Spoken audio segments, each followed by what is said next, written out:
Hi, I'm Debbie from the Quilt Journal, and today I'm going to be talking about the Towa gauge.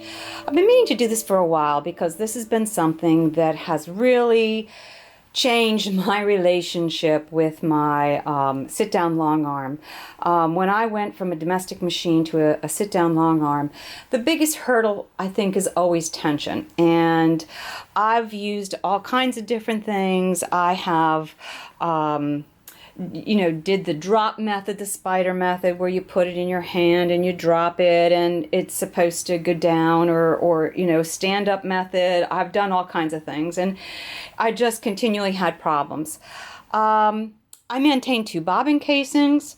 At this stage, I'm no expert, and 2 is doing me. I keep 1 for magnetic bobbins and the other for everything else.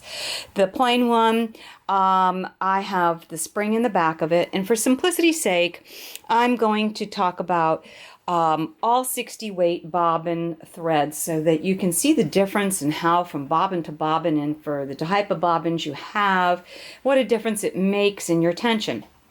The first one I'm going to be playing with is Superior's bottom line 60 weight.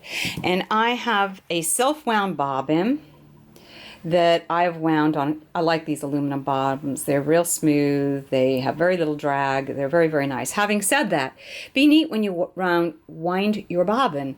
Make sure that it's a nice tightly wound bobbin that's neatly stacked, not loosey-goosey. But when I say tight, not so tight that you feel like you have stretched the fibers and that you're going to be building in some artificial tension as it feeds off that spool. Go ahead and put it into your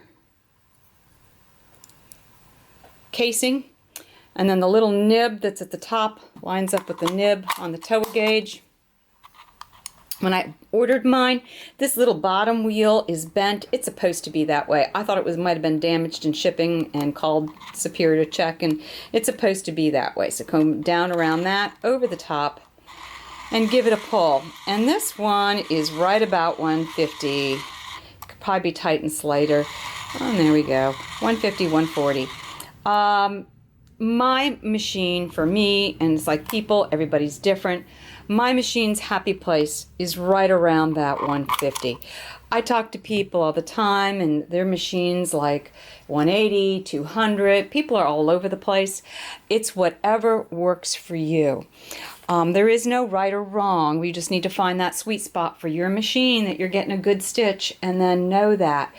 I think that was why the drop methods and whatnot just really weren't working for me. There was just enough variation that I was pulling my hair out. Super Bobs. Super Bobs is basically the exact same thing. It is bottom line 60 weight, but they are pre-wound on cardboard. And that cardboard makes a big difference into the tension. A couple months ago, I put a thing out on the APQS forum about one side, two side, no sides. And the answers, quite honestly, were all over there. People have their preferences. There is no right or wrong. And I do understand that now. After having gotten my Towa gauge, I can tell you that when I pop my bobbin in there and I put it on the Towa gauge, the result is pretty closely the same, and it doesn't need the sides to stay nicely wound. The way that Superior winds them, they stay wound if you take the sides off. But if you take the sides off and go ahead and feed it through your Towa gauge, you're going to immediately see that it's a huge difference in how that bobbin feeds. It's even higher with the cardboard, but not significantly.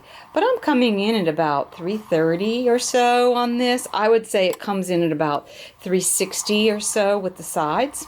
So significant adjusting that needs to be done in order for this to be happy on my APQS George. I need to lefty-loosey and loosen that tab up. And just, continue to tweak it until you get it down to where you know your happy spot is on whatever machine you're functioning on. Now, the Towa gauge is a guideline. It is not meant There I am. I'm coming in really close now. To be its end all. You start there, and then you may end up having to tweak it by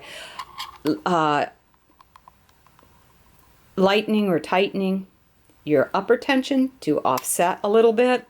And then I've had threads that I've played with. I have a variegated that's really pretty, and it's 100 weight cotton, but I got to tell you, I need to drop my tension in my bobbin and drop my tension in the upper, or I get a lot of breakage.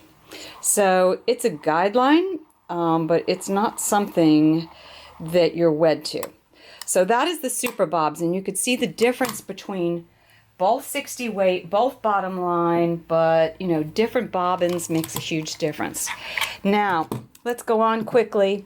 This is the Magna-Glide Quilting Classics. This is 60 weight also. They come pre-wound. On the little black side is the magnet. Black side is not, so it makes it pretty easy for you. Let me see if I can find the end of that one. This is where I use my separate bobbin casing, and I put a red nail polish mark on it. This is for my Magna-Glides, and I put that in there and thread it up, put it on.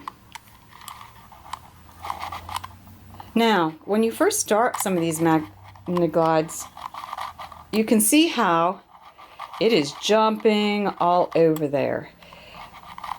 It is not a smooth feed. And I find that the Magna-Glides come out of the box or their little jar a little on the over full side, and that you have to pull a significant amount of thread. Now this one, I'd had a Magna-Glide 40 in there previously to this one, so it's going to need a little tightening up to jump from the 40 to the 60 weight. Having that thread pass under that little finger. You don't have to take the bobbin out of your Towa gauge to tighten it. You leave it right in there. Superior says 15-minute on a clock type of adjustments. I find, there you go. Let me see if you can see that.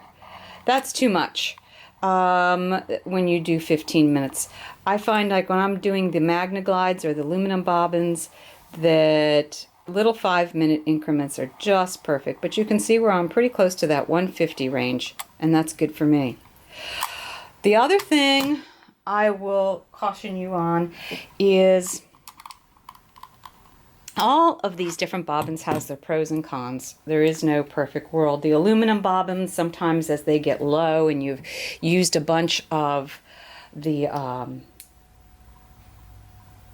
thread, they get a little light, and sometimes they lose a little tension at that point, and it can get a little sloppy at that point. I do like them, and I do like to be able to wind whatever color to match the top and the bottom of my quilt. This is a Magna-Glide 40. Tension is going to be tighter again because I just changed that out, and you can see how that makes such a huge difference. And it was interesting because when I first started, you know, I would do the drop test and the different things like that, and no matter what I did, it seemed like I wasn't getting a consistent, you know, feed on that. And I think you can come pretty close, but for me this has just been, you know, a much more no-brainer. And I'll caution you, I pop every bobbin, whether it's a new Magna-Glide or a freshly wound one in here, prior to popping it back into my machine and just continuing it on. I test it, because quite often on a Magna-Glide I have to lose quite a few yards before I get a good even stitch that I'm happy with, and I don't want to be ripping out a couple yards of thread on my quilt. So sometimes you're pulling your hair out and you're put a new bobbin in there and your machine was stitching great, and all of a sudden you changed your bobbin and it's not anymore, And quite often it's because the bobbin's overfull or not wound properly. I have had some of the pre-wounds have like a little burr on the inside, and I've had to take an X-Acto knife and kind of smooth that out. If you've cleaned your bobbin, this looks great. You've even tried another bobbin and you're still having problems where you're getting that jumping around in your gauge, and check your casing. Did you drop it, and did that get warped in the process? Anyway, I hope this gives you food for thought. If you want more information, please go to my blog. It is www.thequiltjournal.com. I've got more information on the Towa gauge and tension. And thanks for watching, and have a great day. Bye now.